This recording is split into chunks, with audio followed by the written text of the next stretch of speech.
Chapter 30. That night, his father sang to Rob as he put the medicine on his legs. He sang the song about mining for gold, the one that he used to sing with Rob's mother. When he was done with the medicine and the song, he cleared his throat and said, "Carolyn loved that song." "Me too," Rob told him. "I like it too." His father stood up. "You're going to have to tell Beauchamp that you was the one that let that tiger go." "Yes, sir," said Rob. "I'll tell him I was the one who shot him, but you gotta admit to letting him go." "Yes, sir," said Rob again. "I might could lose my job over it," his father said. "I know it," Rob told him, but he wasn't afraid. He thought about Beauchamp's shaking hands. Beauchamp was the coward. He knew that now. "I thought I would tell him I could work for him to pay for what I done." "You can offer him some reasonable kind of solution," said his father. "But it don't mean he'll go for it. There ain't no predicting Beauchamp, other than to say he's going to be mad." Rob nodded. "And on Monday," his father continued, "I aim to call that principal and tell him you're going back to school.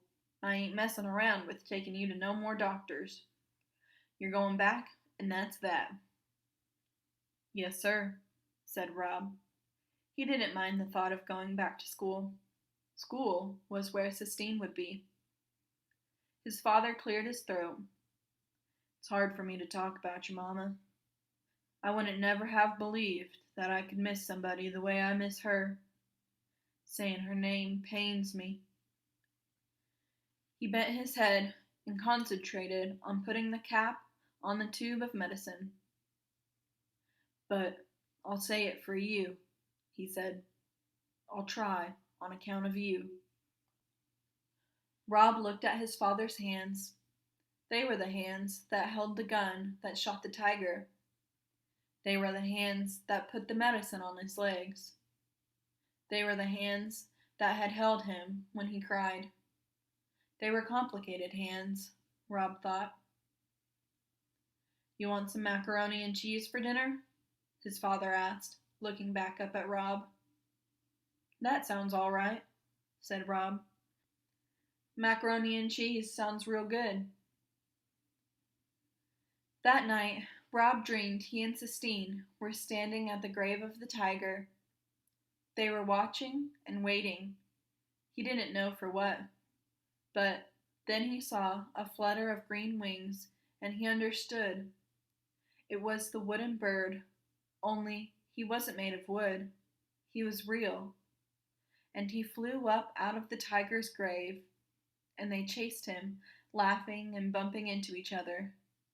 They tried to catch him, but they couldn't. The bird flew higher and higher until he disappeared into a sky that looked just like the Sistine ceiling.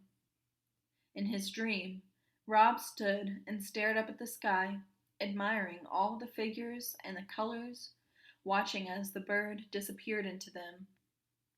"See," said Sistine in his dream. "I told you it was like fireworks." He woke up smiling, staring at the ceiling of the motel room. "Guess what?" his father called to him from outside.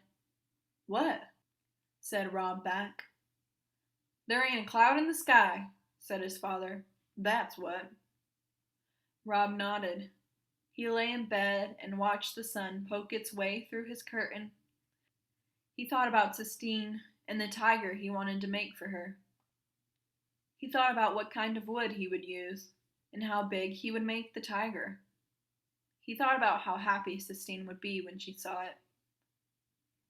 He lay in bed and considered the future, and outside his window, the tiny neon Kentucky star rose and fell and rose and fell, competing bravely with the light of the morning sun.